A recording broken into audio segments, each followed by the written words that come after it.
қазақстандық шоу-бизнес жұлдыздары Айгүл Иманбаева мен Алтынай Жорабаева 10 жылға сотталып кеткен ақтөбелік жетім жігітке араша сұрады.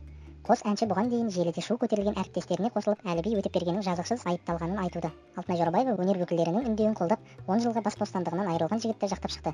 Ол Instagram парақшасында Әлібиге қатысты жазба жариялаған. Құрметті менің оқырмандарым, үнемі шындық іздеп халықпен етене араласып, халықтың мұңын мұңдап, жырын жырлап жүретін Бибігүл Дәулетқызының парақшасынан Әліби деген жап-жас балаға араша түсіп, әділдік сұрап жатқанын көріп қалдым да, мен де бей-жай қарап отыра алмадым. Әліби Өтепберген Нұр-Сұлтан қаласындағы Қазақ ұлттық өнер университетінің студенті екен. Анасы жоқ жетім бала.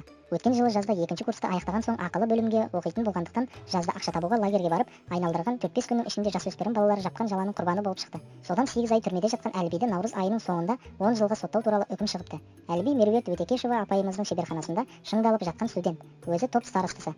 Тәрбиелі, өнерлі, көпшіл жігіт, өнердегі ізбасарымыз.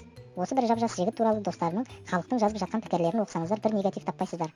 Бұл баланың орнында кез келген адам болуы мүмкін. Менің де інім бар, Құдай сақтасын. Осындай күн туса, мен де шырылдаймын. Жақында Ақтөбе облысында апелляциялық сот өтпекші.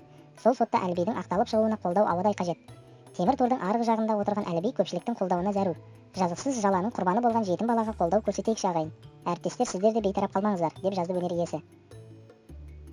Жорабаеваның үндеуіне Айгүл Иманбаева да қосылды. Ол да жетім балаға жала жабылды деп есептейді. Әлібиге әділдік. Баланың жазықсыз жаламен кеткені мәлім. Сөйте тұра үндемей қалуға менің де ана жүрегім шыдамады. Үмітсіз шайтан ғана емес пе? Әліби әлі де ақталып шығады деп сенемін. Әліби жасма. Алла күш-қуат берсін. Дүйім ел сені жақтап, үн тастауда. Жалғыз емес екеніңді ұмытпа. Біз саған сенеміз, деп жазды ол.